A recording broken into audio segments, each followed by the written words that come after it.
പുണ്യനബി സല്ലല്ലാഹു അലൈഹി വസല്ലമയുടെ രണ്ട് മക്കളെ ഉസ്മാൻ റളിയല്ലാഹു അൻഹു കല്യാണം കഴിച്ചിട്ടുണ്ട്. ആദ്യം ഒരാളെ കെട്ടി, ആ വഫാത്തായതിൻ്റെ ശേഷം രണ്ടാമത്തെ മോളും കെട്ടി. ഇനി എനിക്കൊരു മോളും കൂടി ഉണ്ടെങ്കിൽ അതും കൂടി ഞാൻ ഉസ്മാൻ തന്നെയാണ് കെട്ടിച്ചു കൊടുക്കുന്നത്. രണ്ടാമത്തെ മോള് മരിച്ചപ്പോൾ നബി പറഞ്ഞിട്ടുണ്ട് സല്ലല്ലാഹു അലൈഹി വസല്ലം. അവിടുന്ന് തുടങ്ങാം നമുക്ക് വിഷയം. നബി സല്ലല്ലാഹു അലൈഹി വസല്ലമ തങ്ങൾ ദീനിൻ്റെ പ്രബോധനം ആരംഭിച്ചപ്പോൾ അബൂലഹബിൻ്റെ രണ്ട് മക്കളായ, എനിക്ക് വേണ്ടിയല്ല, ആയാതി പരിപാടിയൊന്നുമില്ല. ഇവിടെ ഇങ്ങനെ പറയും, ഇവരിങ്ങനെ നോക്കണം, ഒറ്റ നിബന്ധന മാത്രമേ ഉള്ളൂ. മുന്നിലുള്ള ആൾക്കാർ ഇന്നെങ്ങനെ നോക്കണം എന്നാൽ ഞാൻ അങ്ങനെ പറയും. വേറെ ഒരു നിബന്ധനയില്ല. ഫാൻ വേണ്ട, ടീപ്പോയി വേണ്ട, വെള്ളം വേണ്ട, ഒന്നും വേണ്ട, നോട്ടം മാത്രം. നോട്ടം നിർത്തിയോ വയത് നിൽക്കും. പിന്നെ പാട്ടൊക്കെ പാടും, അതിന് നോക്കണം എന്നൊന്നുമില്ല. അത് നിങ്ങൾ നോക്കിയില്ലെങ്കിലും പാടും ഞാൻ. പക്ഷെ വയത് പറയണമെങ്കിൽ നോക്കൽ നിർബന്ധമാണ്, മറ്റൊരു നിബന്ധനയില്ല. നോക്കുക എന്നുള്ള നിബന്ധന മാത്രം. ഈ മുന്നിലുള്ള ആൾക്കാരിങ്ങനെ ഒരാൾ നോക്കേണ്ടത്. പിന്നെ അവിടെ കുറച്ച് പെണ്ണുങ്ങളുണ്ട്, ഓല എന്തായാലും നോക്കും.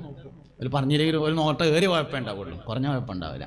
ഈ ആണുങ്ങൾ ഇങ്ങോട്ട് നോക്കി കിട്ടണം, അതാണ് പ്രധാനപ്പെട്ട വിഷയം. അപ്പം എല്ലാവരും ശ്രദ്ധിക്കുക. നബി തങ്ങളുടെ സല്ലല്ലാഹു അലൈഹി വസല്ലമ തങ്ങളുടെ മകളായ രണ്ട് മക്കളെ, അബൂലഹബിൻ്റെ രണ്ട് മക്കൾ ഉത്തുബത്തും ഉത്തൈബത്തും, അവരാണ് കല്യാണം കഴിച്ചിരുന്നത്. മുസ്തഫ നബി സല്ലല്ലാഹു അലൈഹി വസല്ലമ ദീനീ പ്രബോധനം ആരംഭിച്ചപ്പോൾ ദേഷ്യം വന്ന അബൂലഹബ് തൻ്റെ മക്കളായ ഉത്തുബത്തിനോടും ഉത്തൈബത്തിനോടും മരുമക്കളെ വിവാഹമോചനം നടത്താൻ വേണ്ടി നിർദ്ദേശിച്ചു.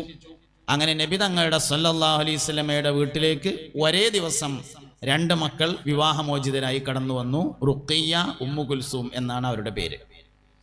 അതിൽ റുഖിയ്യ ബീവിയെ ആദ്യം ഉസ്മാൻ റളിയല്ലാഹു അൻഹു കല്യാണം കഴിച്ചു. ബദർ യുദ്ധത്തിന് വേണ്ടി എല്ലാവരും പോയ സമയത്ത് റുഖിയ്യ ബീവി രോഗിയായിരുന്നതിനാൽ ഉസ്മാൻ റളിയല്ലാഹു അൻഹു ബദറിലേക്ക് പോയിട്ടുണ്ടായിരുന്നില്ല. ബദർ കഴിഞ്ഞ് പുണ്യനബി സല്ലല്ലാഹു അലൈഹി വസല്ലമയും സഹാബത്തും മടങ്ങിയപ്പോൾ അവർ മക്കയിലേക്ക് എത്തുന്നതിൻ്റെ മുമ്പ് തന്നെ റുഖിയ്യ ബീവി മരണപ്പെട്ടിരുന്നു.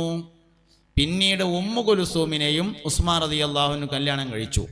അതുകൊണ്ടാണ് വെള്ളിയാഴ്ച ജുമഅക്ക് ഖത്തീബ് ഖുത്ബ ഓതുമ്പോൾ ദുന്നൂറൈനി ഉസ്മാൻ, നൂറ് പ്രകാശം, ദുന്നൂറ് പ്രകാശമുള്ള ആൾ, ദുന്നൂറൈനി രണ്ട് പ്രകാശമുള്ള ആള്. ആ രണ്ട് പ്രകാശം മുത്തുനബിയുടെ രണ്ട് മക്കളാണ്, ഒന്ന് റുഖിയ്യയും മറ്റൊന്ന് ഉമ്മു കുൽസൂമുമാണ്.